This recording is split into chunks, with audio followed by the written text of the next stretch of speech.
மதிமுகம் நேயர்களுக்கு வணக்கம். அரசியல் திண்ணை நிகழ்ச்சிக்கு வரவேற்பது நான் சிலம்புச்செல்வி. இன்று நம்மளோடு இணைந்திருக்கிறார் பத்திரிகையாளர் பிரியன். திமுக ஒரு தனி மெஜாரிட்டி வரதுக்கான வாய்ப்புகள் இன்னும் இருக்குதான் நான் நினைக்கிறேன். 125 இடங்கள் வரைக்கும் தனியாகவே வாங்குறதுக்காகவும் கூட்டணியோட ஒரு 150 இடங்கள் வாங்குறதுக்கான வாய்ப்புகள் இருக்கு அப்படின்னு தான் நினைக்கிறேன். இந்த எலெக்ஷனுடைய ஸ்பெஷாலிட்டி என்னன்னா, தாவேக்காவுடைய ஓட் பேங்கை நம்மளால கணிக்க முடியுது. தாவேக்காவும் திமுகவும் என்னைக்கு சேராது. அதிமுகவும் தாவேக்காவும் சேர்ந்து அமைக்கிறதுக்கான ஆட்சி இருக்கு.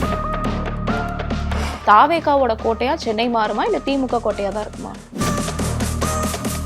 அவர் முதலமைச்சர் கனவுலேயே வாழ்ந்துட்டு இருக்காருங்க. பனையூரையே கோட்டையா மாத்திட்டாரு. இப்போ ஆடின காலும் பாடின வாயும் சும்மா இருக்காதுன்ற மாதிரி இந்த நடிகர்கள்லாம் அப்படிதான் பேசுவாங்க. நேற்று நீ எப்படி திமுக போட்டி அவரோ உனக்கு என்ன செல்வாக்கு இருக்குன்னு அடிக்க வேண்டாமா?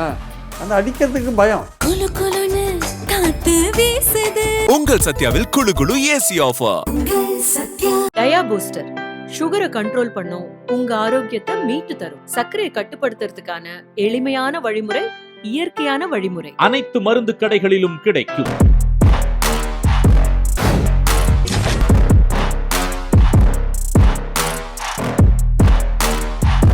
வணக்கம் சார். சார், இந்த தேர்தல் முடிவுகளுக்கு அப்புறம் தொங்கு சட்டசபை வர்றதுக்கு வாய்ப்பு இருக்குன்னு ஒரு பேச்சு இருக்கே, அது உண்மைதானா? இல்லை, இந்த எண்ணம் ஏன் வருது அப்படின்னா தமிழ்நாடு முழுக்க ஏதோ ஒரு மும்முனை போட்டி நடந்திருக்கு. அந்த மும்முனை போட்டி ரொம்ப டைட்டாக இருந்திருக்கு. அப்படி அதனால் தொங்கு சட்டமன்றம் அமைவதற்கான வாய்ப்பு இருக்குது, யாருக்குமே தனி மெஜாரிட்டி கிடைக்காது அப்படின்ற மாதிரியான ஒரு பேச்சுக்கள் இருக்கிறத நம்ம பார்க்குறோம். பட் என்னுடைய கருத்துப்படி பார்த்திங்கன்னா, தமிழ்நாடு முழுக்க மும்முனை போட்டி நடந்ததுன்னா எனக்கு தெரிஞ்சு இல்லை. ஆக்சுவலாக சில இடங்களில் இருமுனை போட்டியாகவே திமுக அதிமுகவுக்குமான போட்டியாகவும், சில இடங்களில் திமுக தாவேக்காவுக்குமான போட்டியாகவும் தான் அது இருந்திருக்கிறத நான் பார்க்குறேன். அதனால் மும்முனை போட்டின்றது எல்லா இடத்துலையும் இருந்திருக்க முடியாது. சில இடங்களில் இருந்திருக்கலாம். அது ஒரேடியாக மும்முனை போட்டின்னு சொல்ல முடியாது. அதனால் நம்மளுடைய பாயிண்ட் என்னென்னா இந்த வந்திருக்கிற எக்ஸிட் போலை வச்சு நிறைய பேர் இந்த எண்ணத்துக்கு வராங்க. ஆக்சுவலாக அதில் ஒரு 6-7 எக்ஸிட் போல் திமுக 120 இடங்கள்லேருந்து 170 இடங்கள் வரையும் வரும்னு கொடுத்துருக்காங்க. அதை கன்வீனியண்ட்டாக ஓரங்கட்டிட்டு தாவேக்காவுக்கு கொடுத்துருக்கிற அந்த ஒரே ஒரு கருத்து கணிப்பை மட்டுமே எடுத்துகிட்டு பெருசாக பேசுகிறாங்க. இல்லை அதிமுகவுக்கு 2 கருத்து கணிப்புகள் அதுக்கு ஒரு மெஜாரிட்டி கொடுத்துருக்கு, அதை பற்றி பேசுகிறாங்க. இல்லை ஒன்று இழுபறின்னு சொல்லியிருக்கு, ஒரு கருத்து கணிப்பு இழுபறின்னு சொல்லியிருக்கு. அப்போ திமுகவுக்கு ஒரு 5-6 கருத்து கணிப்புகள் 120லேருந்து 170 இடங்கள் வரும்ன்றதை கன்வீனியண்ட்டாக ஒதுக்கிட்டு தான் பேசுகிறாங்க. ஒதுக்கிட்டு ஏதோ தாவேக்காவுக்கு ஒரு கருத்து கணிப்பு தான் அந்த ஒரு 120 இடங்கள் வரையும் வரும்னு கொடுத்துருக்காங்க. அதை பற்றி பெருசாக எடுத்துகிட்டு எல்லாருமே தாவேக்கா ஒரு பெரிய ஃபைட் கொடுத்துருக்கு அப்படின்றாங்க. தாவேக்கா ஃபைட் கொடுத்துருக்கலாம், அதெல்லாம் மறுக்கல. மாநகராட்சி நகராட்சி பகுதிகளில் ஃபைட் கொடுத்துருக்கலாம். அது ஓட்டை பிரிச்சுதா இல்லை அது வின் பண்ண போகிறதான்றது ஒரு கேள்விக்குறியான விஷயம். அதுவும் யார் ஓட்டை பிரிச்சுது அப்படின்றதுல கருத்து வேறுபாடுகள் நிறையா இருக்குது. திமுகவை கேட்டால் அதிமுக ஓட்டை தான் பிரிச்சாருன்னுவாங்க, அதிமுக கேட்டால் திமுக ஓட்டை தான் பிரிச்சான்னு சொல்லுவாங்க. ஸோ அதனால் 2 பேரும் ஒருத்தருக்கு ஒருத்தர் விட்டு கொடுக்க மாட்டாங்க. பட் எக்ஸாக்டாக நாளைக்கு ரிசல்ட்ஸ் என்னும்போது அவர் யார் ஓட்டை பிரிச்சிருக்காரு அந்த மார்ஜின்லேருந்து தெரிஞ்சுக்கலாம். மார்ஜின்லேருந்து விக்டரி மார்ஜின்லேருந்து நம்ம ஓரளவுக்கு அவர் வாங்கின ஓட்டை தெரிஞ்சுக்கலாம். ஆனால் 4 முனை போட்டியில் விக்டரி மார்ஜின் ரொம்ப கம்மியாக இருக்கும். ஆனால் இந்த வாட்டி விஜய் வாங்குகிற ஓட்டுகள் ரொம்ப அதிகமாகிறதுக்கான வாய்ப்புகள் இருக்குது. ஒரு தொகுதியில் குறைஞ்சபட்சம் 30,000 ஓட்டுகள் அவர் வாங்குறதுக்கான வாய்ப்புகள் இருக்குது. அப்படி வாங்கினார்னா அவர் ஏடிஎம்கே டிஎம்கே நல்லாவே ஸ்பாயில் பண்ணுறதுக்கான வாய்ப்புகள் இருக்குது. அப்போது ரொம்ப குறைந்த ஓட்டு வித்தியாசத்தில் தான் வின் பண்ணுவாங்க. ஏடிஎம்கேயோ டிஎம்கேயோ வின் பண்ணுறதுக்கான வாய்ப்புகள் இருக்குது. அது விக்டரி அது மாதிரி இருக்கிறதுனால நிறைய பேர் சொல்கிறாங்க யாருமே ஒரு தனி மெஜாரிட்டி வர முடியாது அப்படின்றாங்க. பட் என்னுடைய கருத்து என்னென்னா, திமுக ஒரு தனி மெஜாரிட்டி வரத்துக்கான வாய்ப்புகள் இன்னும் இருக்குன்னு தான் நான் நினைக்கிறேன். 125 இடங்கள் வரையும் தனியாகவே வாங்குறதுக்காகவும் கூட்டணியோட ஒரு 150 இடங்கள் வாங்குறதுக்கான வாய்ப்புகள் இருக்குது அப்படின்னு தான் நான் நினைக்கிறேன். ஏன்னா தாவேக்கா முழுக்க முழுக்க அது ஒரு கிங்காக உருவாகிறதா இல்லை ஸ்பாய்லராக உருவாகிறதான்றது ஒரு கேள்விக்குறியான ஒரு விஷயமா இருக்குது. அது எத்தனை இடத்துல அதிமுகவை ஸ்பாயில் பண்ணும்போது அதிமுக இப்போ போட்டின்றது திமுகவுக்கும் அதிமுகவுக்கும் அல்லது திமுகவுக்கும் தாவேக்காவுக்குமான ஒரு போட்டியாக அது இருக்கிறத நம்ம பார்க்குறோம் நம்ம. ஸோ இந்த கருத்து கணிப்புகளை வச்சு தான் எல்லாருமே ஒரு தொங்கு சட்டமன்றம் அமையும்னு சொல்கிறது மட்டும் இல்லாமல் பல பேர் தனிப்பட்ட முறையில் தாவேக்கா 40% ஓட்டு எடுக்கும் அது மாதிரிலாம் சொல்கிறாங்க. தொங்கு சட்டமன்றம் வரத்துக்கான வாய்ப்புகள் ரொம்ப ரொம்ப குறைவு. ஏதோ ஒரு கட்சி தனி மெஜாரிட்டி வரத்துக்கான வாய்ப்புகள் இருக்குன்னு தான் நான் கருதுகிறேன் ஆக்சுவலாக. ஆனால் தாவேக்கா கடுமையாக ஓட்டை பிரிக்கிறதுக்கான வாய்ப்புகள், அது வின் பண்ணுறதுக்கான வாய்ப்புகள் ரொம்ப குறைவாக தான் இருக்குது. பல தொகுதிகளில் அதுக்குன்னு வெற்றியே வராதுன்னு சொல்ல முடியாது. குறைஞ்சபட்சம் ஒரு 10-15 தொகுதிகளில் வெற்றி வரத்துக்கான வாய்ப்புகள் இருக்குது. ஏதோ ஒரு பெரிய அதிசயம் நிகழுமா அப்படின்னா எல்லாம் உலகமே தாவேக்கான்னு கொண்டாடுது, அதனால் ஒரு பெரிய அதிசயம் நிகழுமானா நிச்சயமாக அரசியலில் சில போது சில அதிசயங்கள் நிகழ்கிறதுக்கான வாய்ப்புகள் இருக்குது. அது நிகழ்ந்தால் நம்ம ஒன்றும் பண்ண முடியாது. அது நம்ம எதிர்பார்த்ததுக்கு மேலே ஒரு பெரிய விஷயங்கள் நடக்கும்போது யூகிக்க முடியாது. நம்ம தாவேக்காவுக்கு எதுவுமே டேட்டா கிடையாது. திமுகவுக்கோ அதிமுகவுக்கோ ஒரு டேட்டா இருக்குது. இருக்கு. அவங்களுக்கு வந்து ஒரு எஸ்டாப்ளிஷ்டு பார்ட்டிஸ் ஒரு 50 வருஷமாக 70 வருஷமாக களத்தில் இருக்காங்க. அவங்களுடைய பழைய ரெக்கார்டு, அவங்க திமுக ஆண்டு கொண்டு இருக்கிற ஒரு கட்சி, அதுக்கான வாய்ப்புகள், அதிமுக ஆண்ட கட்சி, அதோடைய பழைய கால செயல்பாடுகள், இப்போ இருக்கிற அந்த கட்சி எப்படி இருக்குது, இதெல்லாம் கணிச்சு நம்ம ஓரளவுக்கு சொல்லும்பொழுது புதுசாக வந்திருக்கிற பிளேயர் வந்து 3ஆவதாக வந்திருக்காரு. திமுக பிடிக்காதவங்க ஓட்டு போடுவாங்க. திமுகவுக்கு மாற்றா இதுவரையும் அதிமுகவுக்கு போட்டிருந்தவங்களும் சரி ஒருத்தர் புதுசாக வந்திருக்காருன்னு போடுறதுக்கான வாய்ப்புகள் இருக்குது. இந்த மாதிரி சூழலில் அதிமுக தன்னுடைய கோர் ஓட் பேங்கை தக்க வச்சாங்களா, இல்லை திமுக வந்து தங்களுடைய பயனாளிகள் நலத்திட்டங்கள் மூலமாக புதிய வாக்காளர்களில் எப்படி பார்லிமெண்ட் எலெக்ஷனில் வந்து ஸ்வீப் பண்ணாங்களோ அந்த மாதிரி எல்லாம் பெண் வாக்காளர் உட்பட எல்லாரும் கவர்ந்தாங்களான்னு தெரியல. தாவேகாவுக்கு இளைஞர்களும் பெண்களும் அதிகமாக ஓட்டு போட்டாங்கன்னு ஒரு பேச்சு தொடர்ந்து சோஷியல் மீடியாவில் வருது. டிவிக்கே வந்து சோஷியல் மீடியாவில் ரொம்ப பலமாக இருக்கிறதுனால சத்தம் ரொம்ப அதிகமாக இருக்கிறத நம்ம பார்க்குறோம். நம்ம அந்த சத்தத்தை பார்த்து பல பேர் வந்து ஒட்டுமொத்த தமிழ்நாடு டிவிக்கேக்கு ஆதரவாக இருக்குன்னு ஒரு குரல் எழுப்புறதையும் பார்க்குறோம். ஆனால் அதே சமயம் வந்து கொஞ்சம் களத்தை கூர்ந்து கவனிக்கிற பல பேர் திமுகவுக்கான வெற்றி வாய்ப்புகள் இருக்குதான், 160 இடங்களுக்கு மேலே அது வாங்கிறதுக்கான வாய்ப்புகள் இருக்குதுன்னு சொல்கிறவங்களும் இருக்க தான் செய்கிறாங்க. ஆனால் பல பேருக்கு தைரியமாக அதை சொல்கிறதுக்கான அந்த இது வரதில்லை, தைரியமாக சொல்ல முடியல. ஏன்னா வந்து இது தாவேக்கா கலப்பின அந்த இது இருக்கு, ஹைப் இருக்குல்ல, அந்த ஹைப்பு காரணமாகவே எல்லோரும் கொஞ்சம் ரிசர்வோட ஒரு ரிசர்வேஷனோட தான் இதை பேசுகிறாங்க. ஒரு எஸ்டிமேட்டை கூட கன்சர்வேட்டிவ் தான் போடுறாங்க. இப்போ என்ன கேட்டிங்கன்னா கூட திமுக 130 இடங்கள் வரலாம் சார் அப்படின்னு தான் நான் சொல்லுவேன் நான். ஏன்னா நம்ம இது அந்த மாதிரி சுச்சுவேஷனில் வந்து கணிக்க முடியாத ஒரு தேர்தலாக இருக்குது. திமுகவுக்கான வெற்றி வாய்ப்புகள் இருக்கானா இருக்குது. ஸ்டாலினுக்கு நல்ல பேர் இருக்குது, அவர் ஸ்டேச்சர் இம்ப்ரூவ் ஆகிருக்கு, அவர் பல நலத்திட்டங்கள் காரணமாக பெண்களுடைய வாக்கு வரத்துக்கான வாய்ப்புகள் இருக்குது, கூட்டணி பலம் காரணமாக அவர் வரத்துக்கு வாய்ப்பு இருக்குது. அது தவிர வேறு பல காரணங்கள்லாம் இருக்குது. தேர்தல் போது எல்லா கட்சிகளும் என்ன பண்ணணும் நம்ம தெரியும். அது மாதிரி விஷயங்கள்லாம் இருக்குது. அதிமுகவுக்கு வந்து கட்டுமானங்கள் பலமாக இருக்குது. அதிமுகவுக்கு வந்து கவர்ச்சி மிக்க தலைவர் கிடையாது, செல்வாக்கு மிக்க தலைவர் கிடையாது. இருந்தாலும் கட்டுமானம் பலமாக இருக்குது. அவங்களும் வந்து எல்லா விதமான வசதிகளையும் பயன்படுத்துவாங்க. அவங்க எஸ்டாப்ளிஷ்டாக ஒரு ஓட் பேங்கை வச்சுருக்காங்க. அது ரொம்ப குறையறதுக்கான வாய்ப்புகள் இல்லை. அந்த ஓட் பேங்க்லேருந்து ஏதாவது விஜய் கை வச்சிருப்பாருன்னா அவங்களுக்கு வர ஓட் பேங்க், திமுக எதிர்ப்பு ஓட் பேங்கை கை வச்சிருப்பார் விஜய். அது டெஃபினட்டாக தெரியுது. திமுக பிடிக்காதவங்க ஓட் பேங்கையும் விஜய் எடுத்திருப்பார். அவங்க ரசிகர்கள் ஓட்டையும் எடுத்தார். ரசிகர்கள் ஓட்டில் எல்லாருமே பெரும்பாலான ரசிகர்கள் அவருக்கு ஓட்டு போட்டிருக்கலாம். ரசிகர்கள் இல்லாதவங்க ஓட் பேங்கை அவர் எடுத்துக்கலாம், பெண்களுடைய ஓட் பேங்க் எடுத்துக்கலாம். இது மாதிரி நிறைய விதத்தில் அவருக்கு ஓட்டு வரத்துக்கு, நாம் தமிழர் ஓட்டையும் அவர் எடுத்துக்கலாம். பெரும்பாலும் அப்படி நிறைய இடத்துலேருந்து அவருக்கு ஓட்டு வரத்துக்கான வாய்ப்பு இருக்கிறதுனால அவர் வந்து நல்ல ஒரு சீட்ஸையும் பெறுவார். ஒரு கருத்து கணிப்பு 120 இடங்களையும் கொடுத்துருக்காங்க. ஆனால் அந்த கருத்து கணிப்பு எடுத்தது வந்து முறை சரியில்லை. அது வந்து அதில் பலவிதமான இது இருக்குது, பிரச்சனைகள் இருக்குது. உதாரணமாக பார்த்தீங்கன்னா வந்து ஜாதி கணக்கெல்லாம் எடுத்திருக்காங்க. அந்த ஜாதி அவர் சொன்ன விஷயங்கள்லாம் அந்த புள்ளி விவரங்கள்லாம் தவறாக இருக்குது. ரெண்டாவது அவர் சொல்கிறத பார்த்தா திமுகவோ அல்லது தாவேக்காவோ சராசரி 100 இடங்களில் வரா மாதிரியான ஒரு கருத்து கணிப்பு அவர் சொல்கிறார். 90லேருந்து 110 திமுக, 98லேருந்து 120 அதிமுகன்றார். அப்போ ஆவரேஜாக 2 கட்சியும் 100 வரும் வச்சுக்கோங்களேன். அந்த 100 2 கட்சியும் வருதுன்னா ரெண்டு கட்சியும் குறைஞ்சபட்சம் 100 இடத்துலையாவது 200 இடத்துலையாவது நேரடியான போட்டியில் இருக்கணும். திமுகவுக்கும் தாவேக்காவுக்கும். இப்போ நீங்க குறிப்பிடுறது எந்த கருத்து கணிப்பு சார்? ஆக்சிஸ் மை இந்தியா கருத்து கணிப்பு. அது வந்து 200 இடங்கள்லையாவது நேரடி போட்டி இருந்தால் தான் அந்த மாதிரியான பாசிபிலிட்டி இருக்குது. பட் திமுகவுக்கும் தாவேக்காவுக்கும் 200 இடங்களில் நேரடி போட்டி இருந்தாங்கன்னா நிச்சயமாக அதுக்கு இருக்கிறதுக்கான வாய்ப்பு இல்லை. ஏன்னா அதிமுக பல இடங்களில் திமுகவுக்கு ஒரு கண்டெஸ்ட் கொடுக்குறாங்க. கொங்கு மண்டலத்தில் கொடுப்பாங்க, மத்திய வடமண்டலத்தில் கொடுப்பாங்க. அதுக்கான வாய்ப்புகள் இருக்குது. அங்கெல்லாம் தாவேக்கா பின்னாடி போகிறதுக்கான வாய்ப்புகள் இருக்குது. இப்போ எதை வச்சு இப்போது இந்த சென்னை, திருவள்ளூர், கோயம்புத்தூர், செங்கல்பட்டு, காஞ்சிபுரம் இந்த ஏரியாவில் திமுகவுக்கும் தாவேக்காவுக்கும் ஒரு போட்டி இருக்குது. அங்கே அதிமுக பின்னாடி இருக்குது. ஏரியாக்கு ஏரியா வித்தியாசமாக இருக்குது. ஏரியாக்கு ஏரியா ஜாதிகளும் வித்தியாசமாக ஓட்டு போடுறாங்க. ஏரியாக்கு ஏரியா மக்களும் வித்தியாசமாக இருக்காங்க. ஏரியாக்கு ஏரியா கட்சிகளும் ஒவ்வொரு செல்வாக்கு மாறிட்டே இருக்குது. அப்படி இருக்கும்போது ஒரு மண்டலத்தில் இருக்கிறதா இன்னொரு மண்டலத்தில் இருக்குன்னு சொல்ல முடியாது. மத்திய வட மண்டலத்தில் இருக்கிறதா தெற்கில் இருக்குன்னு சொல்ல முடியாது. தெற்கில் இருக்கிறதா டெல்டாவில் இருக்குன்னு சொல்ல முடியாது. ஸோ வித்தியாசமாக கொங்கு மண்டலம் வித்தியாசமாக இருக்கலாம். அங்கே இருக்கிற ஜாதி அமைப்புகள் வித்தியாசமாக ஓட்டு போகலாம். அங்கே இருக்கிற அருந்ததியர்கள் ஏடிஎம்கே ஓட்டே போட்டுக்க மாட்டாங்க. அவங்க திமுக தாவேக்காக தான் ஓட்டு போட்டிருப்பாங்க. அதே கவுண்டர்களில் பார்த்தீங்கன்னா திமுக தாவேக்கா அதிமுக 3 பேருக்குமே ஓட்டு போட்டிருப்பாங்க. திமுகவுக்கு கொஞ்சமாக போட்டிருப்பாங்க, அதிமுகவுக்கு நிறைய போட்டிருப்பாங்க, தாவேக்காவுக்கு அடுத்தபடியாக போட்டிருப்பாங்க. இந்த ஒவ்வொரு ஏரியாலையும் ஜாதி ரீதியாக கூட நம்ம பார்க்க முடியும். ஸோ இந்த எலெக்ஷனுடைய ஸ்பெஷாலிட்டி என்னென்னா தாவேக்காவுடைய ஓட் பேங்கை நம்மளால் கணிக்க முடியுது. அவங்களோட சத்தம் அதிகமாக இருக்குது. நான் தான் தாவேக்காவுக்கு ஓட்டு போட்டேன் அது இதெல்லாம் நிறைய சொல்கிறாங்க. ஆனால் அது எக்ஸாக்டாக வந்து கன்வெர்ட் ஆகிருக்கா ஓட்டா, அது வந்து ஓட்டாக வந்திருந்தால் கூட பர்சன்டேஜ் ரீதியாக வந்திருந்தால் கூட அது வந்து சீட்டாக கன்வெர்ட் ஆகுதா இல்லையா. ஸோ இந்த மாதிரி பிரச்சனைகள்லாம் இருக்கிறதுனால நம்ம தாவேக்கா ஓட்டை சரியாக கணிக்க முடியாது இருக்கிறதுனால அதோட சீட்ஸையும் நம்மளால் கணிக்க முடியல. ஆனால் வந்து பல பேர் வந்து அதுக்கு நல்ல சீட்ஸ் கொடுத்துருக்காங்க. ஒரு சீட்லேருந்து 70 சீட் வரையும் கருத்து கணிப்பில் இருக்குது.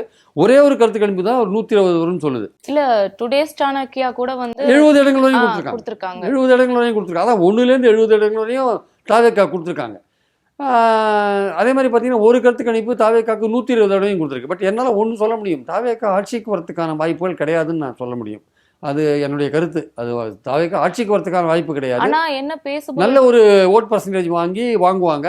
அது சீட்டா எவ்வளோ கன்வெர்ட் ஆகுன்றது ஒரு கேள்விக்குறியா இருக்காங்க. ஆனா நீங்க சொல்றதுல இருந்து தெரிய வர்றது என்னன்னா, இந்த கருத்து கணிப்புல அதிமுக ஜெயிக்காதுன்னு கன்ஃபார்மா தெரிஞ்சிருச்சு. நீங்க சொன்ன மாதிரி தாவேக்காவும் ஜெயிக்கலைனாலுமே 2 பேருக்குமே ஒரு ஓட் பேங்க் வர்றப்ப 2 பேரும் சேர்ந்து நின்னு சிஎம் கேண்டிடேட்டா எடப்பாடி நிக்க வைக்கிறதுக்கு வாய்ப்பு இருக்குன்னு ஒரு பேசுபொருள் இருக்கு. அது உண்மைதானுங்களா? ஆனா விஜய் அதுக்கு ஒத்துப்பாரு. ஏன்னா எடப்பாடி சிஎம்மா நிக்க வச்சா. இல்லை, அது நான் 4 விதமான சீனரியோ பார்க்குறேன் ஆக்சுவலாக. ஒரு சீனரியோ வந்து திமுக கூட்டணி, திமுக தனியாகவே மெஜாரிட்டி பெறுறது 120 125 பெறுறது, இல்லை திமுக கூட்டணி 125 130 பெறுறது. அப்போ அப்படி வர பட்சத்தில் திமுக தனியாக வராது, திமுக கூட்டணி மட்டுமே ஒரு 120 30 இடங்களில் வருது வச்சுக்கோங்க. அப்போ வந்து கூட்டணி ஆட்சிக்கு கம்பல்சரி வரும். திமுகவே வந்து கூட்டணி கட்சிகளுக்கு இடம் கொடுத்தா தான் அவங்க ஆதரிப்பாங்க. அதாவது ரொம்ப தெளிவாக இருக்காங்க காங்கிரஸை. ஆனால் காங்கிரஸ்லாம் வந்து ஒத்துக்க மாட்டாங்க, அதிகாரத்தில் பங்கு கொடுத்தாதான்னுவாங்க. அது திமுக எந்த அளவுக்கு அதுக்கு கொள்கை ரீதியாக ஒத்துக்கும்னு நமக்கு தெரியாது. ஸோ அது ஒரு முக்கியமான விஷயம். திமுக தனியாக வந்துடுத்துனா பிரச்சனை இல்லை. திமுக கூட்டணியோடையே 130 தான் வருது அப்படின்னா திமுக தனியாகவே அது வரலன்னு அர்த்தம். அப்போ அதில் ஒரு பிரச்சனை இருக்குது. ஸோ நான் என்ன, அது ஒரு சீனரியோ. யாராக இருந்தாலும் அதிகாரத்தில் பங்கு கொடுக்கணும். திமுகவாக இருந்தாலும் சரி. அதிமுக வந்து தனியாக வரல, கூட்டணியோட தான் 110 120 125 வருது. அப்போ அதுவும் வந்து கூட்டணி கட்சிகளுக்கு பாஜகவுக்குலாம் பங்கு தரணும். அவங்க 2 வாங்கினாலும் 1 வாங்கினாலும் பங்கு தரணும். டிடிவிக்கு பங்கு தரணும். அந்த மாதிரிலாம் இருக்குது. அதிமுக தனியாக வந்ததுன்னா பிரச்சனை இல்லை, அது கூட்டணியோட தான் ஆட்சியில் பங்கு தர வேண்டிய. அது தனியாக வந்து நான் அதிகாரத்தில் பங்கு கொடுக்க மாட்டேன்னா பாஜக ஒத்துக்காது. மெஜாரிட்டி வாங்கின ஆந்திர பிரதேஷ்லேயே தெலுங்கு தேசம் வந்து பாஜகவுக்கு பங்கு கொடுத்துருக்காங்க. 3வது சீனரியோ ஒன்று இருக்குது. அதாவது வந்து தாவேக்கா தனித்து மெஜாரிட்டி வருது. அப்போ அதை பற்றி ஒன்றும் கவலை இல்லை, அவங்க தனியாக தான் போட்டி போட்டாங்க. இது உண்மையிலேயே மற்றவங்களாம் சொல்கிற மாதிரி தனியாகவே மெஜாரிட்டி வரலன்னா வந்துட்டு போடணும். ஆனால் தாவேக்கா மெஜாரிட்டி வரல, அதிமுக மெஜாரிட்டி வரல. அதிமுக 80 இடங்கள் தான் வாங்குது, தாவேக்கா ஒரு 50 இடங்கள் வாங்குது. திமுக வந்து கூட்டணி வந்து ஆட்சி அமைக்க முடியாதபடி ஒரு நெருக்கடி இருக்குது. அவங்க வந்து ஆட்சியில் பங்கு கொடுக்கவும் விரும்பலை. அவங்க சிங்கிள் லார்ஜஸ்ட் பார்ட்டியாக வந்தால் கூட மற்ற கூட்டணி கட்சிகளை சேர்த்து வச்சு ஆட்சி அமைக்கவும் விரும்பலை. இல்லை கூட்டணி கட்சிகளை சேர்த்தாலே அதுக்கு மெஜாரிட்டி மார்க் வரல அப்படின்ற மாதிரி வந்தபோது அப்போ அதிமுக 80 வருது, தாவேக்கா ஒரு 50 வருது வச்சுக்கோங்க. இப்போ இவங்க 2 பேரும் சேரத்துக்கான வாய்ப்பு இருக்கான்னு கேட்டிங்கன்னா இதில் இந்த 3 விஷயங்கள்லாம் தாண்டி தான் அது கடைசி எக்ஸ்ட்ரீம். அது 3வதாக இருக்கிற தாவேக்கா தனி ஆட்சிக்கு வரதும் ஒரு எக்ஸ்ட்ரீம் தான். தாவேக்காக்கு அடுத்தது தாவேக்கா 50 வருது, அதிமுக 80 வருது. 2 பேரும் சேர்ந்து திமுகவை ஓரம் கட்டிட்டு நம்ம கூட்டு சேர்ந்து ஆட்சி அமைக்கலாம்னா அதுக்கான சான்ஸையும் நம்ம ஓரம் கட்ட முடியாது. அதுக்கான சான்ஸ் இருக்குது. ஏன்னா 2 பேர் நோக்கமும் ஒன்று தான், திமுக அகற்றணும் தான் 2 பேர் நோக்கமும். அப்போ அவங்க 2 பேரும் பேசி ஆட்சியில் பங்கு, யார் முதல்வர் கேண்டிடேட்டு, 2 வருஷம் நீ முதல்வரா நான் முதல்வரா எல்லாம் பேசி முடிவு பண்ணுறதுக்கான ஒரு வாய்ப்புகள் இருக்குது. ஸோ அதனால் இந்த சீனரியோலாம் நம்ம ரூல் அவுட் பண்ண முடியாது. முதல் சீனரியோ வந்து திமுக தனித்தே மெஜாரிட்டி பெறும் அல்லது திமுக கூட்டணி மெஜாரிட்டி பெறும். 2வது 3வது அதிமுக தனித்தே மெஜாரிட்டி பெறும், இல்லை அதிமுக கூட்டணியோட மெஜாரிட்டி பெறும். அப்புறம் 4வது பார்த்தீங்கன்னா தாவேக்கா மெஜாரிட்டி பெறும், அதுவும் வரல வச்சுக்கோங்க. 5வதாக வந்து அதிமுக 80 இடங்கள் பெறும், தாவேக்கா 50 இடங்கள் பெறும். அந்த மாதிரியான சுச்சுவேஷன். திமுக 80 இடங்கள் பெற்று அது கூட்டணியோடையும் முடியல, தாவேக்கா பெற்று இருக்குது. அப்போ தாவேக்காவோட திமுக ட்ரை பண்ணி பார்ப்பாங்களா? அப்படி இல்லைன்னா அது நடக்க சான்ஸே கிடையாது. தாவேக்காவும் திமுகவும் என்றைக்கும் சேராது. அதிமுகவும் தாவேக்காவும் சேர்ந்து அமைக்கிறதுக்கான ஆட்சி. இவன் திமுக அகற்றணும்னு தானே தாவேக்கா வந்திருக்கான் ஃபீல்டுக்கு. அப்புறம் இவன் எப்படி ஆகும்? அதுக்கான வாய்ப்பே கிடையாது. அதனால் பாஜக என்ன பண்ணுவாங்க, உள்ள களத்தில் குதித்து எப்படியாவது அந்த கடைசி சீன் வரும்போது, கடைசி நான் சொன்ன விஷயங்கள் வந்தால் அதிமுகவையும் தாவேக்காவையும் ஒன்றா சேர்க்கறதுக்கான முயற்சிகள் இறங்குவாங்க. நாங்கள் வேணால் வெளில இருந்துக்கிறோம், நீங்கள் கூட்டணி, நாங்கள் பின்னாடியிலேருந்து பொம்மலாட்ட மாதிரி உங்களை ஆட்டி வைக்கிறோம், நீங்கள் 2 பேர் பண்ணுங்கன்ட்டு அப்படி பண்ணுறதுக்கான ஏற்பாடு பண்ணுறதுக்கான வாய்ப்புகள் இருக்குது. பட் இதெல்லாம் ஒரு எக்ஸ்ட்ரீம் லெவல் தான். பட் எனக்கு தெரிஞ்ச வரையும் திமுக தனியாகவே 117 கிராஸ் பண்ணுவாங்க. அடுத்தபட்சம் அது இல்லாட்டி திமுக கூட்டணியாவது 130 வரையும் வரத்துக்கான வாய்ப்புகள் இருக்குன்னு தான் என்னுடைய கருத்து. ஆக்சுவலாக வந்த எக்ஸிட் போல் ரிசல்ட்ல இருந்து அதிமுக ஆட்சி அமைக்காதுங்கிறதா தெரிய வந்திருக்கு. அப்படி இருக்கிறனால அதிமுகவை சேர்ந்தவங்க, குறிப்பா எடப்பாடி அவர்கள் தாவேக்காவை சார்ந்த எம்எல்ஏ கேண்டிடேட்ஸ் இருப்பாங்களா, அவங்களை இப்பவே விலை பேச ஆரம்பிச்சுட்டாங்க. அதனாலதான் விஜய் டிவிகே மீட்டிங் போட்டு எலெக்ஷன் ரிசல்ட் அப்போ நீங்க ஒருவேளை ஜெயிச்சிட்டீங்கன்னா அந்த சர்டிபிகேட்டோட பனையூருக்கு வந்து சேரணும்னு சொல்லி எச்சரிக்கை விட்டுருக்காருங்கிற ஒரு பேசுபொருள் இருக்கு. இதை பத்தி என்ன நினைக்கிறீங்க? அதிமுக கூட ஜெயிக்கும்ட்டு 1-2 கருத்துக்கு நீங்கள் சொல்லியிருக்கு, மெஜாரிட்டி வரும்ட்டு. ஆனால் அவங்களுக்கு நம்பிக்கை இல்லை. அவங்களுக்கு கலக்கமடைய வேண்டாம்லாம் அறிக்கை விட்டுருக்காரு எடப்பாடி, கலங்க வேண்டாம்லாம். அதனால் அவங்களுக்கு நம்பிக்கை இல்லை. ஸோ அதனால் வந்து அவங்க வந்து தாவேக்கா கேண்டிடேட்ஸை விலைக்கு வாங்கலாம்னா அது விலைக்கு வாங்கிறதுக்கான சான்ஸ் ரொம்ப கம்மி. ஏன்னா தாவேக்கா வந்து இந்த விஜயுடைய பார்ட்டின்றது வந்து ஒரு எமோஷனலான லிங்க் ஆயிருக்கு. அது அவ்வளோ சீக்கிரம் நீங்கள் முதல் எலெக்ஷன்லேயே நீங்கள் அதை பண்ண முடியாது. இல்ல சார், ஏன்னா எடப்பாடியில் அப்படிதான் வந்து விலை போனாங்கங்கிற மாதிரி ஒரு இல்லை அதான் அதனால தான் விஜய் ரொம்ப காட்ட வாங்கி கடைசி நாளில் எடப்பாடியை கடுமையாக தாக்கி விட்டார். கடைசி நாள் பிரச்சாரத்தில் 10 தோல்வி பெற்ற ஒரு தைரியம் இருந்தால் எடப்பாடியை விட்டு வெளில வந்து நிற்பாருன்னு கேட்டார் எடப்பாடியை. அதுதான் ஏடிஎம்கே கொடுத்த ஃபைனல் மெசேஜ். அதுதான் வந்து எஃபெக்டிவான மெசேஜ். அதிமுகவுக்கு போகிற ஓட்டெல்லாம் தாவேக்காவுக்கு தூக்கின்னு வந்த மெசேஜ் கூட அது ஆக்சுவலாக வந்து. அதனால் தாவேக்காவை பொறுத்த மட்டும் அதிமுக ஒரு பொருட்டாகவே அவங்க கருதலை. அதிமுக வந்து இந்த மாதிரி தாவேக்காவோட சேர்ந்து ஆட்சி அமைக்கிற அளவுக்கு வாய்ப்பு இருக்குன்னு கூட தாவேக்கா நினைக்கல. அந்த அளவுக்கு அதிமுக உருவாங்களான்னு தெரியல. அந்த நீங்கள் சொல்கிற அந்த தாவேக்கா 120 இடங்கள் வரும்னு சொல்கிற அந்த கருத்து கணிப்பில் அதிமுகவுக்கு குறைஞ்சபட்சம் 22 இடங்கள் தான் கொடுத்துருக்காங்க. 22 இடங்கள் 32 இடங்கள் தான் கொடுத்துருக்காங்க. அப்படிலாம் இருக்கும்போது அது ஆட்சி அமைக்கிறது தாவேக்காவோட சேர்ந்தாலுமே ஆட்சி அமைக்க முடியாது. தாவேக்காவே தனியாக ஆட்சி அமைக்க முடியாது. அது 50-60 இடங்கள் வந்தால் கூட தனியாக ஆட்சி அமைக்க முடியாது. அதிமுக 80 இடங்கள் வந்து தாவேக்கா 50 இடங்கள் வந்தால் அதுக்கான சான்ஸ் ட்ரை பண்ணி பார்க்கலாம். திமுக கூட்டணி 130 இடங்கள் 117 கிராஸ் பண்ணாத இருக்கணும். இந்த சீனரியோலாம் ரொம்ப கணிக்கிறதே ரொம்ப கஷ்டமான காரியம். இருந்தாலும் பலவிதமான ஒரு பெர்முடேஷன் காம்பினேஷனில் இது மாதிரி வந்தால் இப்படி இருக்கும், இது மாதிரி வந்தால் இப்படி இருக்குன்னு பார்க்கும்போது அதிமுக போய் தாவேக்கா எம்எல்ஏக்கள்லாம் விலைக்கு வாங்கிறதுக்கான வாய்ப்பே கிடையாது. திமுக அதை ட்ரைவ் பண்ணவும் மாட்டாங்க. ஏன்னா அவங்கள அகற்றணும் தானே அவங்க கோதாலேயே இருக்காங்க, அவங்க கட்சியில் இதுலேயே களத்துலேயே இருக்காங்க. ரெண்டாவது வந்து அதிமுகட்ட விலை போகிற அளவுக்கு முதல்ல எடுத்த உடனே தாவேக்கா எம்எல்ஏக்கள் இருக்க மாட்டாங்க. ஏன்னா அவங்க வந்து விஜயினால் தான் தாங்கள் வெற்றி பெற்றோன்னு தெரியும். இது முதல் எலெக்ஷன் வேறு. எடுத்த உடனே விலை போகிறது விஷயங்கள்லாம் நடக்கிறதுக்கான வாய்ப்பே கிடையாது. இப்போ சென்னை வந்து திமுகவோட கோட்டைன்னு வந்து முதல்வர் ஸ்டாலினும் சொல்லியிருக்காரு. ஆனா சென்னையை பொறுத்த வரைக்கும் விஜய்க்கு ரசிகர்கள் அதிகம் இருக்கிறனால இந்த எலெக்ஷனுக்கு அப்புறம் தாவேகாவோட கோட்டையா சென்னை மாறுமா இல்ல திமுக கோட்டையா தான் இருக்குமா? இல்லை இது வந்து முக்கியமான கேள்வி. ஏன்னா வந்து சென்னை பொதுவாக திமுகவுடைய கோட்டை. ஏன்னா 21 தேர்தலில் 16 தொகுதிகள்லையும் சென்னையில் அவங்க தான் வந்தாங்க. பட் அதே 16 பார்த்தீங்கன்னா 6 தொகுதிகளில் ஏடிஎம்கே வந்தாங்க. 11 பார்த்தீங்கன்னா ஏடிஎம்கே 14 தொகுதிகளில் வந்தாங்க. 2006 பார்த்தீங்கன்னா 7 தொகுதிகளில் சென்னையில் அவங்க வின் பண்ணாங்க. ஆனால் 2021 எடப்பாடி கோட்டை விட்டார். அது நான் சொல்கிறதுனா ஜெயலலிதா இருந்தபோது. இப்போ எடப்பாடி 21 கோட்டை விட்டார். இப்போ ஏடிஎம்கே இந்த ஏரியாலேயே அவங்க வந்து எல்லாம் கூட்டணி கட்சிகளுக்கு கொடுக்குறாங்க. கொடுத்து அவங்க தாங்கள் போட்டி போடுற இடங்களை கொஞ்சம் குறைச்சிட்டு இருக்காங்க. ஏன்னா அவங்களுக்கே நம்பிக்கை இல்லை இந்த ஏரியாவில் வின் பண்ணுவோம். சென்னையை விட்டு அவங்க தாவேக்காவுடைய ஸ்ட்ராட்டஜி என்னவாக இருக்குன்னா, சென்னையில் திமுகவை தோக்கடிச்சிட்டா தமிழ்நாட்டில் மற்ற பகுதிகளில் ஈஸியாக தோக்கடிக்கலான்னு சென்னையை தான் கான்சன்ட்ரேட் பண்ணுறாங்க. அவங்களோட முக்கியஸ்தர்கள் எல்லாமே இங்கே தான் போட்டி போடுறாங்க. நிர்மல்குமார் அண்ட் அருள்ராஜ் தவிர இவங்கெல்லாம் கேசிடி பிரபாகரன் எல்லாமே இங்கே தான் போட்டி போடுறாங்க. புசி ஆனந்த் ஆதவ அர்ஜுனாலாம் இங்கே தான், விஜய் முதற்கொண்டு இங்கே தான் போட்டி போடுறாரு. ஸோ அதனால் அவங்களுக்கு என்னென்னா சென்னை எப்படியாவது பிடிச்சிடணும். சென்னையில் வந்து விஜய் ரசிகர்கள் ஜாஸ்தியாக இருக்காங்க, மாநகராட்சி பகுதிகளில் விஜய் ரசிகர்கள் ஜாஸ்தியாக இருக்காங்க அப்படின்னு அவங்க நினைக்கிறாங்க. அதை வந்து அவங்க அதனால் இங்கே ட்ரை பண்ணி பார்க்குறாங்க. அது வந்து களத்தை வந்து ரொம்ப போட்டியை கடுமையாக்கியிருக்கு. பெரம்பூரில் விஜய் வந்து வெற்றி பெறத்துக்கான வாய்ப்புகள் இருக்குன்னு அவங்க உறுதியாக நம்புகிறாங்க. அதே மாதிரி பார்த்திங்கன்னா ஆர்கே நகர்லேயும் அவங்க நம்புகிறாங்க. அதே மாதிரி பார்த்திங்கன்னா வந்து மயிலாப்பூர்லேயும் அவங்க நம்புகிறாங்க. வில்லிவாக்கத்துலேயும் அவங்க வின் பண்ணுவோம் நம்புகிறாங்க. ஸோ பல இடங்களில் வேலைச்சேரியில் அவங்க வின் பண்ணுவோம் நம்புகிறாங்க. ஒரு களத்தில் வந்து பல இடங்களில் கொளத்தூர் அல்லது சேப்பாக் திருவல்லிக்கணி போன்ற இடங்களில் அவங்க வின் பண்ணலாம். இல்லை சேகர்பாபு துறைமுகத்தில் வின் பண்ணலாம். ஒரு வேளை மற்ற இடங்கள் எக்மோரில் தமிழன் பிரசன்னா வின் பண்ணலாம். குறைஞ்சபட்சம் ஒரு 6 தொகுதியில் வந்து தாவேக்கா வந்து கொஞ்சம் கடுமையான ஒரு போட்டியை திமுக கொடுக்குறாங்கன்றதான் உண்மை. இங்கே அதிமுக வந்து பேடாக இருக்குது. ரொம்ப 3வது இடத்துக்கு போயிருக்கு. ஆக்சுவலாக வந்து போட்டி போடுற இடங்களையும் ஜெயக்குமார் மட்டும் ராயபுரத்தில் கொஞ்சம் டஃப் கொடுக்குறாரு.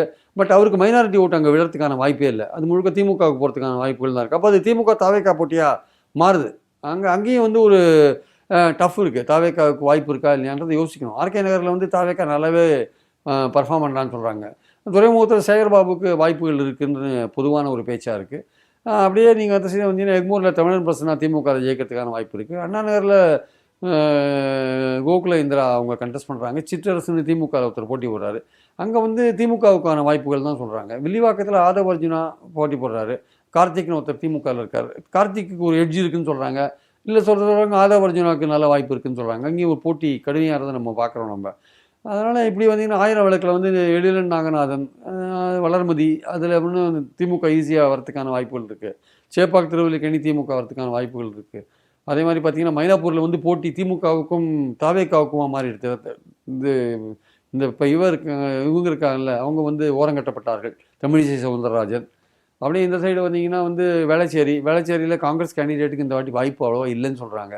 அங்கேயும் வந்து அதிமுகவுக்கும் தாவேக்காவுக்குமான போட்டியாக அது மாறிடுச்சு அப்படின்றாங்க. ஸோ இந்த மாதிரி இருக்கும்போது இந்த சைடு சைதாப்பேட்டில் மாசுவுக்கு அது வெற்றி பெறத்துக்கான வாய்ப்புகள் நல்லா இருக்குது.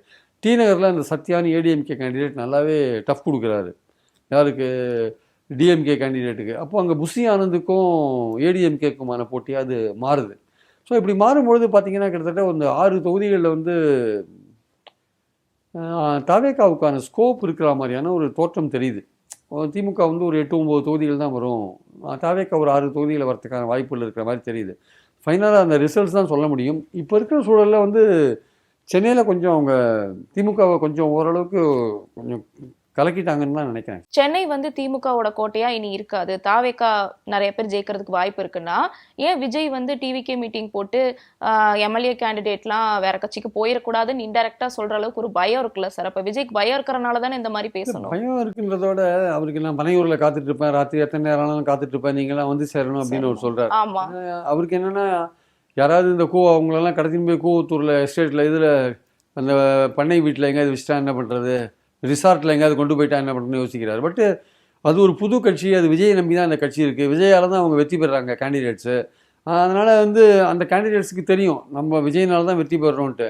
அதனால் அவங்க வேற எந்த சிந்தனையும் அவங்களுக்கு இருக்காது. அதனால் விஜய் வந்து அவங்கள வர சொன்னார்ன்றது ஒரே காரணத்துக்காக அவங்களெலாம் கட்சி மாறி போயிடுவாங்களோ, அவங்கள யாராவது கடத்தி போயிடுவாங்களோ அப்படின்லாம் பயப்பட வேண்டிய அவசியம் இல்லை. விஜய் வந்து வர சொன்னது இருக்குன்னா அவர் வந்து சரி வெற்றி பெற்ற பிறகு நேரம் வந்து பாருங்கன்னு சொல்கிறாரே தவிர அவருக்கு ஒன்று இவங்க கட்சி மாறிடுவாங்க அல்லது யாராவது கடத்தின்னு போயிடுவாங்கன்ற பயத்தில் சொன்னாரான்னு எனக்கு தெரியாது. அந்த மாதிரி நான் நினைக்கல ஆக்சுவலாக.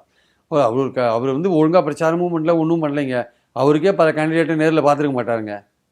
விஜயே பல கேண்டிடேட்டை நேர்லேயே பார்த்துருக்க மாட்டார். அவர் 10 மாவட்டத்துக்கு போயிருப்பாரா? எத்தனை பேர் அவர் நேரில் பார்த்துருப்பாரு? எனக்கு தெரிஞ்சு சில கேண்டிடேட்டை பார்த்துருக்க மாட்டார். அதில் பாதி பேர் வேறு கட்சியிலேருந்து வந்த உடனே சீட்டை வாங்கினு எம்எல்ஏ ஆனவங்க. அதனால் அவங்களுக்கெல்லாம் எந்த அளவுக்கு இந்த தவேகா, அதனால தான் சொல்கிறேன் அந்த கேண்டிடேட்ஸோட இதெல்லாம் பார்க்கும்போது விஜயை நினச்சி எல்லோரும் தமிழ்நாட்டில் ஓட்டு போட்டாங்கன்றாங்க. அது கேண்டிடேட்டையும் பார்ப்பாங்கல்ல, யார் இந்த கேண்டிடேட்னு. பூத்தில் உட்கார தவேகா ஏஜென்ட்டுக்கு கேண்டிடேட் யாருன்னு தெரியலிங்க. அதுதான் நிலைமை, அவங்களோட நிலைமை. பூத்தில் இருக்கிற தவேகாவோட ஏஜென்ட்டுக்கு யார் கேண்டிடேட்னு அவனுக்கே தெரியல. அவன் யோசிக்கிறான் யார் நம்ம கேண்டிடேட்னு, அப்புறம் போய் சார்ட்டில் போய் பார்க்குறான் தவேகா கேண்டிடேட் யாருன்ட்டு. இந்த நிலைமையில தான் அங்கே ஆள் இருக்குது. அப்போ எப்படி மக்கள் ஓட்டு போட்டிருப்பாங்க திரண்டு வந்து? ஒரு திமுகவுக்கும் அதிமுகவுக்கும் ஒரு கட்டுமானம் இருக்குது. அந்த கட்டுமானத்தில் என்ன பண்ணுறாங்க, நமக்கு வர ஓட்டு எதுன்னு தெரியும், அதை பார்த்து கரெக்டாக கூட்டின்னு வந்து வாக்குச்சாவடியில் ஓட்டு போட வைக்கிறாங்க. இவங்களுக்கு யார் ஓட்டு போடுவாங்கன்னே தெரியாது. எங்கள் வீட்டில் இருக்க குட்டீஸ்லாம் ஓட்டு போடுவாங்க, குட்டீஸ் ஓட்டு போடுவாங்க. குட்டீஸ் வந்து அப்பா அம்மாவை ப்ரெஷர் பண்ணி ஓட்டு வாங்கிடுவாங்கன்னு சொல்கிறாரு. அப்பா அம்மா குட்டீஸ் சொல்கிறதுக்கு ஏற்றபடி ஓட்டு போடுவாங்கன்னு ஏதாவது இது இருக்கான்னு சான்ஸே இல்லை. அது நடந்தால் தான் உண்டு ஆக்சுவலாக. இவர் குழந்தைங்களை தூண்டி விடுறார். இவர் வந்து ஒரு அரசியல் தலைவர், குழந்தைங்களை தூண்டி விடுறார். நீங்கள் எப்படி கிண்டர் ஜாய்க்கு வந்து நீங்கள் இது பண்ணுவீங்களோ அந்த மாதிரி அழம்பிடிச்சு நீங்கள் வந்து உங்கள் அம்மா அப்பா ஓட்டு போட சொல்லுங்கன்றார். இதெல்லாம் ஒரு தவறான ஒரு காரியம் இல்லை. அதனால் வந்து அதனால தான் வந்து குழந்தை நல வாரியம் வந்து அவர் மேலே ஆக்ஷன் எடுக்கணும்னு சொல்கிறாங்க. குழந்தைகளை தூண்டி விட்ட குற்றம் அவர் மேலே இருக்குது. நாளைக்கு அந்த குழந்தைகள் ஏமாற்றத்தை தாங்குமா இவர் தோத்துட்டாருன்னா? ஏன்னா சினிமா படம் சரியா ஓடலைன்னா கூட ரொம்ப அப்செட் ஆகி டிப்ரெஷனுக்குள்ள போறவங்க அவங்களோட ரசிகர்கள். சும்மா இல்லாம டிஎம்கே வேற சீண்டி சோஷியல் மீடியால பயங்கரமா ட்ரோல் பண்ணிட்டு இருந்தாங்க. இப்போ டிவிக்கு உண்மையாமே தோத்துட்டா அவங்க எப்படி அதை ஏத்துப்பாங்க? விஜய் கூட வந்து அடுத்தடுத்து படம் நடிக்கிற பிளான்ல கூட இருக்கிறாருன்னு ஒரு பேச்சு இருக்கு. அவங்க ரசிகர்கள் எப்படி இதை கடந்து போவாங்கன்னு ஒரு கேள்வி இருக்குல்ல சார்? உண்மையிலேயே ரிசல்ட்ஸ் அன்னைக்கு அந்த குழந்தைகள் எல்லாம் பத்திரமா பார்த்துக்க வேண்டிய அவசியம் இருக்கு. அந்த குழந்தைங்களுக்கு அரசியலே தெரியாது. 8 வயசு 5 வயசு 10 வயசு குழந்தைங்களுக்கு என்ன அரசியல் தெரியும்? மாமா விஜய் மாமாவுக்கு ஓட்டு போடுங்க, விஜய் மாமாவுக்கு ஓட்டு போடுமான்னு சொன்னால் எதுக்காக ஓட்டு போடுறது அவன் பெற்றவர்கள் யோசிக்க மாட்டாங்களா? அவங்களுக்கு அவங்க அரசியல் ஓரளவுக்கு தெரிஞ்சு வச்சுருப்பாங்கல்ல. பையனுக்காக ஓட்டு போடுறதுன்றது இதுன்னு குடும்ப விஷயமா? அது குழந்தைக்கு அதை கேட்டால் வாங்கி தெரிஞ்சது. இது வந்து ஒரு ஆட்சியை நிர்ணயிக்கிற விஷயங்க. அது யாருக்கு ஓட்டு போடணும், என்ன ஓட்டு போடணும் அப்பா அம்மா தீர்மானிப்பாங்க. அது எவ்வளோ தூரம் அந்த இது கன்வெர்ட் ஆகிருக்கு, இந்த குழந்தைங்களோட அடம் பிடிச்சி எவ்வளோ தூரம் ஓட்டு வாங்கியிருக்காங்கன்னு தெரியல. அதெல்லாம் வச்சு தான் நிறைய பேர் சொல்கிறாங்க, ஒரு குடும்பத்தில் 4 பேர் ஓட்டு போட்டாங்க, ஒரு குடும்பத்தில் 8 பேர் ஓட்டு போட்டாங்க, ஒரு தெருவே ஓட்டு போட்டுச்சு அப்படின்னு முன்னாள் போலீஸ் அதிகாரிகள்லாம் ஜாலரா அடிக்க ஆரம்பிச்சிட்டாங்க. அது என்ன தெரியல, ஏதாவது பதவியை எதிர்பார்த்து நாளைக்கு தாவே காட்சிக்கு வந்துருச்சுன்னா பதவி கிடைக்கும்னு எதிர்பார்த்து ஜாலரா அடிக்கிறாங்களே தெரியாது. 41% எடுத்தவொடனே யாராவது வர முடியுமாங்க? வந்தால் அதெல்லாம் உலக அதிசயங்க. வந்தால் அப்புறம் அரசியல் கணிப்புன்றதே ஒன்றுமே இல்லாத பண்ணு. தமிழ்நாட்டில் எவனும் எதையுமே கணிக்கவே முடியாது. அந்த மாதிரிலாம் ஒரு பெரிய திருப்பு முனையெல்லாம் இங்கே வரதுக்கான வாய்ப்பே கிடையாது. ஆக்சுவலாக வந்ததுன்னா நிச்சயமாக இது நம்மளாம் அரசியலை பற்றி பேசுகிறதே கொஞ்சம் யோசிக்க வேண்டிய அவசியம் இருக்குது. ஒரு ஒரு ஒரு ஒரு அரசியல் தலைவர் ஒரு 10 இடத்துல போய் பிரச்சாரம் கூட பண்ணல, போகிற இடத்துல பேசாத வர்றாரு. 41 பேர் இறந்து போயிருக்கான் அவரோட மீட்டிங்கில். அவரை பற்றி ஏகப்பட்ட கம்ப்ளைண்ட் இருக்குது. அவரோட சொந்த வாழ்க்கையிலே சரியில்லை, சொந்த அப்பா அம்மாவையும் பார்த்துக்க முடியல, சொந்த குடும்பத்தையே அவர் சரியாக கவனிக்க முடியல, சொந்த பசங்களே அவர் சரியாக கவனிக்கலை. இவர் மற்ற வீட்டு பசங்களுக்கு வந்து உங்கள் அப்பா அம்மாவை வற்புறுத்து எனக்கு ஓட்டு போடவை, விசிலுக்கு ஓட்டு போடவை, காதில் விசில் அடின்னு சொன்னார்னா நீங்கள் அரசியல் ரீதியாக பேசுங்க. அதுக்கு எதுக்கு குழந்தைகளை தூண்டி விடுறீங்க? இதெல்லாம் பேசினா வந்து வேறு மாதிரி நினைக்கிறாங்க. நம்ம பேச வேண்டிய கட்டாயம் ஏன் வருதுன்னா, ஒரு மக்களையே பார்க்காத ஒருத்தர் வந்து எனக்கு 40% ஓட்டு வரும், நான் தான் ஆட்சி அமைப்பேன்னு சொன்னார்னா நம்மளால் நிச்சயமாக ஏற்றுக்க முடியலைங்க. அதை ஒரு அரசியல் தலைவர் இன்றைக்கி 70 வருஷம் கட்சி இருக்குது, ஸ்டாலின் இருக்கார், 50-55 வருஷம் எடப்பாடி பழனிசாமி இருக்கார். மக்களை தெருவாக போய் மக்களை சந்திக்கிறாங்க.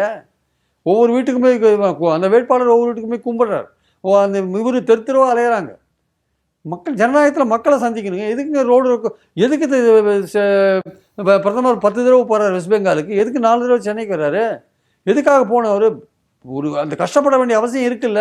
நீங்கள் மக்களை பார்க்காட்டி எப்படி? மக்களையே பார்க்காத எனக்கு மக்கள் ஓட்டு போடுவாங்க அப்படின்னீங்கன்னா, இந்த எதிர்பார்ப்புன்றது வந்து ஆணவத்தோட தொடர்பு கொண்டது. ஆக்சுவலாக நான் என்ன பண்ணாலும் எனக்கு ஓட்டு வருங்க, எனக்கு என் பின்னாடி தாங்க எல்லோரும் இருக்காங்க, நான் பசங்களை சொன்னால் பசங்க அப்பா அம்மா ஓட்டு வாங்கிடுவாங்கன்னா, அதுன்னு அப்பா அம்மா பசங்க ப்ரெஸ் பண்ணி அப்பா அம்மா ஓட்டு வாங்கினா அதுன்னு உண்மையான ஜனநாயகம்? அது ஒவ்வொருத்தரும் இண்டிபெண்ட்டாக திங்க் பண்ணி ஓட்டு போடணும். இல்லை அவங்க நாட்டு நடப்பை பார்த்து அவங்க ஓட்டு போடுவாங்க, அது வேறு விஷயம். பசங்களை தூண்டி விட்டு ஓட்டு வாங்குறது இருக்குல்ல, இதை சொன்னால் வந்து நம்ம ஏதோ திமுகவுக்கு ஆதரவாக பேசணும்னு அந்த மாதிரி திருப்பி விட்றானுங்க.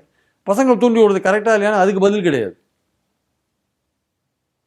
இது வந்து விஜய் தப்பு. ஆக்சுவலாக அதான் முன்னாள் நீதிபதி கூட என்ன சொல்லியிருந்தாருன்னா, தயவு செஞ்சு அறிக்கை ஒண்ணு விடுங்க, உங்க ரசிகர்கள் ஏதாவது விபரீதமான முடிவு எடுத்துடக்கூடாதுன்னு சொல்லி அறிக்கை ஒண்ணு விடுங்கன்னு சொல்லியிருந்தாரு. இந்த டிவிகே மீட்டிங்ல ஓட்டு கேட்க தெரிஞ்சவர் குழந்தைங்களை வச்சு, அதே குழந்தைங்க கிட்ட தோல்விங்கிறது சாதாரணப்பா, அடுத்த எலெக்ஷன்ல பாத்துக்கலாம், அப்படி ஒருவேளை நடந்தாலும் நீங்க எதுவும் மன உளைச்சலுக்குள்ளாய்க்காதீங்கன்னு சொல்றது ஒரு தலைவரோட கடமை. ஆனா அதை செய்ய விஜய் தவறிட்டார். அவர் முழுக்க முழுக்க சுயநலமா இருக்கிறாருங்கிற ஒரு பேச்சு இருக்கு சார். அவர் முதலமைச்சர் கனவுலேயே வாழ்ந்துட்டு இருக்காருங்க. பனையூரையே கோட்டையாக மாற்றிட்டார். அவர் இப்போ ஏற்கனவே யாரையும் சந்திக்க மாட்டார். அப்புறம் முதல்வர் ஆகிட்டாருன்னு அவர் யாரை சந்திக்க போகிறாரு? துக்கம் இறந்து போன ஃபேமிலியிலே இப்போ அவர் யாரையும் சந்திக்கலை. எல்லாரையும் கூப்பிட்டு வச்சு இங்கே சந்திச்சார். அவர் எத்தனை கிராமத்துக்கு போகிறாரு? எத்தனை கிராமத்துக்கு போவார் முதல்வர் பதவியில் வந்தால்? நம்ம கேள்வி அதுதான். நான் என்ன சொல்கிறேன், நீங்கள் வாங்க, ஒரு 5 வருஷம் உழைங்க, மக்களை சந்திங்க, எல்லாம் பண்ணுங்கள். உங்களை எடுத்த உடனே உங்களுக்கு வந்து மக்கள் ஓட்டு போடுவாங்க, திரண்டு வந்து ஓட்டு போடுவாங்க. அதுவும் நான் குழந்தைங்களை தூண்டி விட்டு வாங்குவேன். என்னோடய ரசிகர்கள் சினிமாவை பார்த்து ரசிகர்கள் எல்லாருமே அந்த சினிமா கவர்ச்சியில் வாங்குகிற ஓட்டு எல்லாமே. நீங்கள் என்ன அரசியல் வேலை பண்ணீங்க உங்களுக்கு ஓட்டு போகிறதுக்கு? சொல்லுங்கள். என்ன மாதிரியான உழைச்சிங்க மக்கள்கிட்ட சொல்லுங்கள். நீங்கள் இப்போ தான் வந்து 2 வருஷமாக நீங்கள் கல்வியில் வந்து குழந்தைகள் மாணவிகளுக்கு நீங்கள் கொடுத்துட்ருக்கீங்க. அதுக்கு முன்னாடி உங்களுடைய பிறந்த நாள் போது ஏதாவது ரசிகர்கள் ஏதாவது பண்ணுவாங்க. வேற என்ன பெரிய அளவுக்கு என்ன பண்ணிட்டீங்க? சூர்யாலாம் அமைதியாக எவ்வளோ காரியம் பண்ணிட்டு இருக்காரு. அகரம் ஃபவுண்டேஷனில் எவ்வளோ காரியம் பண்ணுறாங்க. எத்தனை ஏழை குழந்தைகளை தூக்கி விடுறாங்க வாழ்க்கையில் அவங்க. நீங்கள் இந்த மாதிரி ஏதாவது கன்ஸ்ட்ரக்டிவாக பண்ணியிருக்கீங்களா? அதாவது நம்ம பாயிண்ட் என்னென்னா, விஜய் அரசியலுக்கே வரக்கூடாதெல்லாம் அப்படின்லாம் இல்லை. ஜனநாயகத்தில் வந்து நீங்கள் மக்களை சந்திக்கணுங்க. சந்தித்து நீங்கள் ஓட்டு வாங்கணும். அதை விட்டுட்டு நான் 30 டிஸ்ட்ரிக்ட் நான் போகவே மாட்டேன், எல்லா மக்களும் எனக்கு ஓட்டு போடுவாங்க, நான் குடும்பத்தையே குழப்பி விடுவேன், குடும்பத்திலேயே குழந்தைகளை தூண்டி விடுவேன் அப்படின்னீங்கன்னா அது என்ன மாதிரியான மனநிலை? அது ஆக்சுவலாக சரிங்க சார். குழந்தைங்களை பயன்படுத்துறது சகஜம்தான். பல அரசியல் கட்சிகள் குழந்தைகளை பயன்படுத்தி பேசலாம், மேடையில் பேச வைப்பாங்க எல்லாம். ஆனால் இவர் குழந்தைங்களை தூண்டி விடுறார் ஓட்டு போடுறதுக்கு. குழந்தைங்களை வந்து மேடையில் பேச வைக்கிறது, இல்லை ஊர்வலத்தில் கொடியை பிடிச்சி ஆட்டின்னு போகிறது எல்லாம் நம்ம பார்க்குறோம். ஆனால் இவர் வந்து ஒரு படி மேலேயே போய் குழந்தைங்களை வந்து நீ தூண்டி அம்மாவை வந்து எப்படியாவது நமக்கு விசிலுக்கு ஓட்டு போடவே அடம்பிடி. அதில் ஒரு குழந்தை வந்து நான் செத்தே போயிடுவேன், தற்கொலை பண்ணிப்பேன்ற அளவுக்கு பேசுகிறாங்கன்னா சோஷியல் மீடியாவில். இப்போ இதெல்லாம் ரொம்ப டேஞ்சரஸான விஷயம் இல்லை. இதுக்கு வந்து காரணம் வந்து நாளைக்கு ஏதாவது அசம்பாவிதங்கள் நடந்ததுன்னா அதுக்கு முழு காரணம் விஜய் தான். ஆக்சுவலாக வந்து விஜய் அவர்கள் இந்த தேர்தலில் ஜெயிக்கல அப்படின்னா அரசியலே குவிட் பண்ணிட்டு எகைன் சினிமாக்குள்ள போறாருன்னு ஒரு பேசுபொருள் இருக்கு. இப்படி பண்ணா அவரை நம்பி கட்சிக்குள்ள வந்த சில தொண்டர்களோட நிலைமை என்ன ஆகும்? ஸோ விஜய் வந்து ரொம்ப செல்ஃபிஷா யோசிக்கிறாரோ அப்படின்னு ஒரு கேள்வியும் இருக்கு. இது உண்மைதானா சார்? இல்லை, எனக்கு தெரிஞ்ச ஒரு நல்ல ஓட் பர்சன்டேஜ் வாங்குவாருங்க. அவர் கண்டினியூ பண்ணுவாருன்னு தான் நினைக்கிறேன். அவர் படங்களில் நடிப்பார். ஏன்னா அது நடித்தா தானே அந்த புகழை தக்க வச்சுக்க முடியும், அந்த ரசிகர்களை தக்க வச்சுக்க முடியும். அதனால் தொடர்ந்து படங்களில் நடிப்பாருன்னு தான் என்னுடைய கருத்து. அவரோட கடைசி படம் ஜனநாயகன்னு நம்ப வேண்டாம். ஆனா கேரியரோட உச்சத்தை விட்டு இறங்கி வந்துட்டேனே. அதெல்லாம் சும்மா உங்களுக்கு ஆடின காலும் பாடின வாயும் சும்மா இருக்காதுன்ற மாதிரி இந்த நடிகர்கள்லாம் அப்படி தான் பேசுவாங்க. எம்ஜிஆர் மட்டுமே கரெக்டாக வந்து சொன்னபடி நடந்துட்டார். அவருக்கும் வயசாச்சு, அதனால் முடிஞ்சு போச்சு. மற்றவங்க இவரெல்லாம் விடமாட்டார். இவர் வந்து 200 கோடி ரூபாய் சம்பளம் வாங்குறவர் எப்படி இங்கே விட்டு வருவார்? வரமாட்டார். அந்த படத்தில் ஒரு வருஷம் முழு நேர அரசியல்வாதியாக இருக்க மாட்டார், படத்துலேயும் நடிப்பார். இது ஏன்னா அப்போ தான் அந்த ரசிகர்களை தக்க வச்சுக்க முடியும். அடுத்த எலெக்ஷனில் அவங்க அப்போ தான் தக்க வச்சுக்க முடியும். அதனால் இவர் நல்ல இந்த வாட்டி ஆட்சிக்கு வரதுக்கான வாய்ப்பு கிடையாதுங்க. நல்ல ஓட் பர்சன்டேஜ் வாங்குவார். அது எவ்வளவு சீட்டாக கன்வெர்ட் ஆகும்னு நமக்கு சொல்ல முடியாது. ஆனால் இவர் கட்சி தொடர்ந்து இருப்பார். இவர் வந்து அதிமுகவை கூட பின்னாடி தள்ளுறதுக்கான வாய்ப்புகள் இருக்குது. அப்போ திமுகவுக்கு போட்டியாக கூட இருப்பார், சொல்ல முடியாது. ஸோ அதனால் வந்து இவர் தொடர்ந்து அரசியல் இருப்பார் தான் என்னுடைய கருத்து. சினிமாவில் நடிப்பார்னு தான் என்னுடைய கருத்து ஆக்சுவலாக. சரிங்க சார். இப்போ தாவேகா வெர்சஸ் திமுகன்னு இப்போ போயிட்டு இருக்கறனால அதிமுக எவ்வளவு வாக்கு சதவீதம் வாங்குறதுக்கு வாய்ப்பு இருக்கு, அல்லது எவ்வளவு தொகுதி ஜெயிப்பாங்கன்னு கணிக்க இல்லை, அதிமுகவுக்கு இந்த கருத்து கணிப்புகள்லாம் பார்த்தீங்கன்னா 22 தொகுதிகள்லேருந்து கிட்டத்தட்ட 100 தொகுதிகள் வரையும் கொடுக்குறாங்க. ஒரு 2 கருத்து கணிப்பு அவங்க ஆட்சிக்கே வருவாங்கன்னு சொல்கிறாங்க. பட் இதில் என்னன்னா பெரிய டேமேஜ் வந்து அவங்களுக்கு வந்திருக்கு. பல தொகுதிகளில் வந்து அவங்களுக்கு போகிற ஓட்டுக்கெல்லாம் தாவேகாவுக்கு போயிருக்கு. பொதுவாக வந்து திமுக பிடிக்காதவங்க மாற்றம் வேணும்னு நினச்சாங்கன்னா அதிமுகவை தான் ஓட்டு போடுவாங்க. அதுதான் நம்ம வரலாறு. அது இந்த வாட்டி மாறி இருக்கு. அது இந்த வாட்டி மாறின போது அது வந்து இது அதிமுகவுக்கு போகிற ஓட்டை நிறைய எடுத்திருக்கும். அதனால் அவர் எதிர்க்கட்சி தலைவர் வந்து அதிக இடங்களை பெறுவார்னா ஆவரேஜாக ஒரு 50 இடங்கள் வரையும் அவர் பெறுவதற்கான வாய்ப்பு இருக்குன்றது என்னுடைய கருத்து. ஒரு எதிர்க்கட்சி தலைவராக தக்க வச்சுப்பாரான்னா எந்த இடத்துல இவர் விஜய் ஏறுறாருன்னு தெரியாது. இது ரொம்ப சிம்பிளான விஷயங்க. அதாவது வந்து திமுக 45% ஓட்டுங்க போன எலெக்ஷனில் கூட்டணியோட.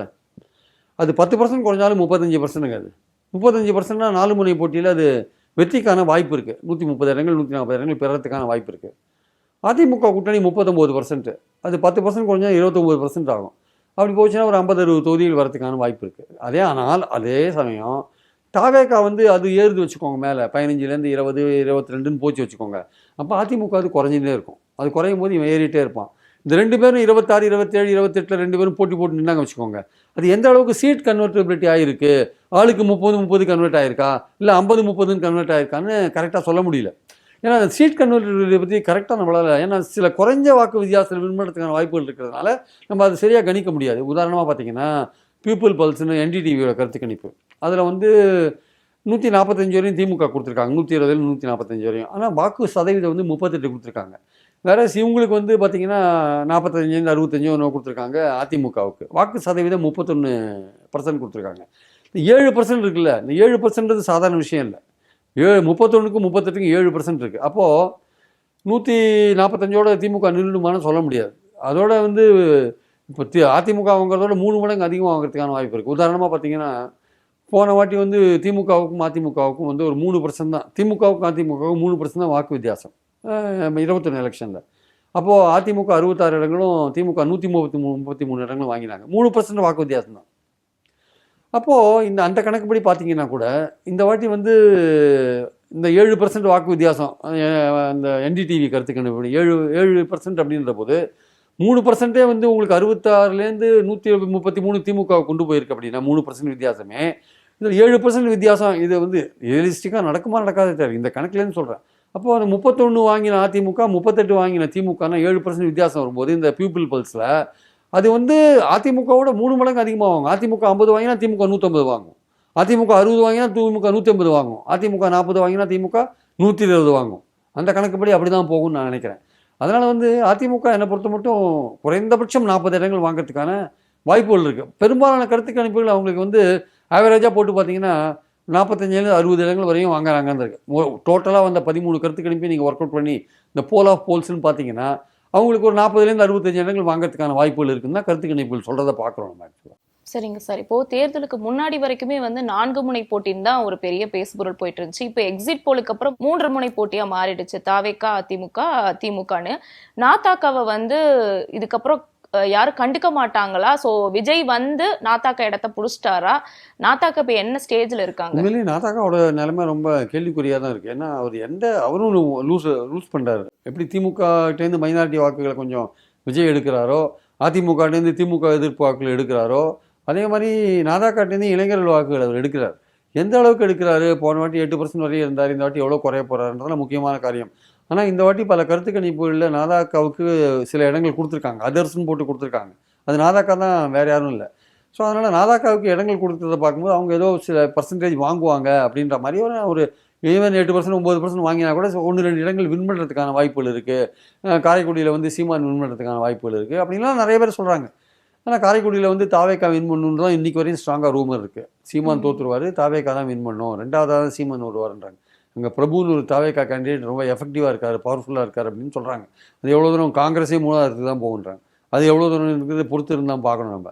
ஸோ அதனால் நாதாக்காவுக்கு ரொம்ப டேமேஜ் வரும் இந்த வாட்டி. அவர் வந்து மீண்டும் அவர் வந்து இவங்க எல்லாம் பண்ண தப்பு என்ன தெரியுமா, இந்த 3 பேரும் பண்ண தப்பு என்ன தெரியுமா, விஜயை சாஃப்டாக டீல் பண்ணுது.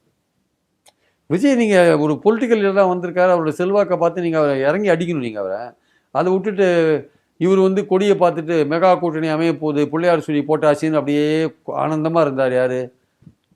எடப்பாடி. அவன் எம்ஜிஆர் தூக்கின்னு போயிட்டு ஓட்டு கேட்க ஆரம்பிச்சிட்டார் விஜய். அவர் வந்து அதிமுக ஓட்டை தான் குறி வைக்கிறார். அவர் அதிமுக வாங்குறதெல்லாம் திமுக எதிர்போட்டுன்னு தெரியும். கரெக்டாக அதிமுகவை குறி வச்சு அந்த ஓட்டெல்லாம் எடுக்கிறார். எம்ஜிஆர் யூஸ் பண்ணுறாரு, ஜெயலலிதா யூஸ் பண்ணுறாரு, எல்லாம் யூஸ் பண்ணி அந்த அதிமுக ஓட்டை வாங்கிறதுக்கு அவர் பார்க்குறாரு. இவர் வந்து அதிமுக வந்து கரூர் சம்பவத்துக்கு அப்புறம் தாவேகாவை சப்போர்ட் பண்ணாங்க, அதுக்கெல்லாம் வாங்கி கட்டிக்கிறார். அவ்வளோதான். நீங்கள் எடுத்த உடனே அவர் வந்து எம்ஜிஆர் படத்தை யூஸ் பண்ணக்கூடாதுன்னு சொல்லியிருக்கணும்.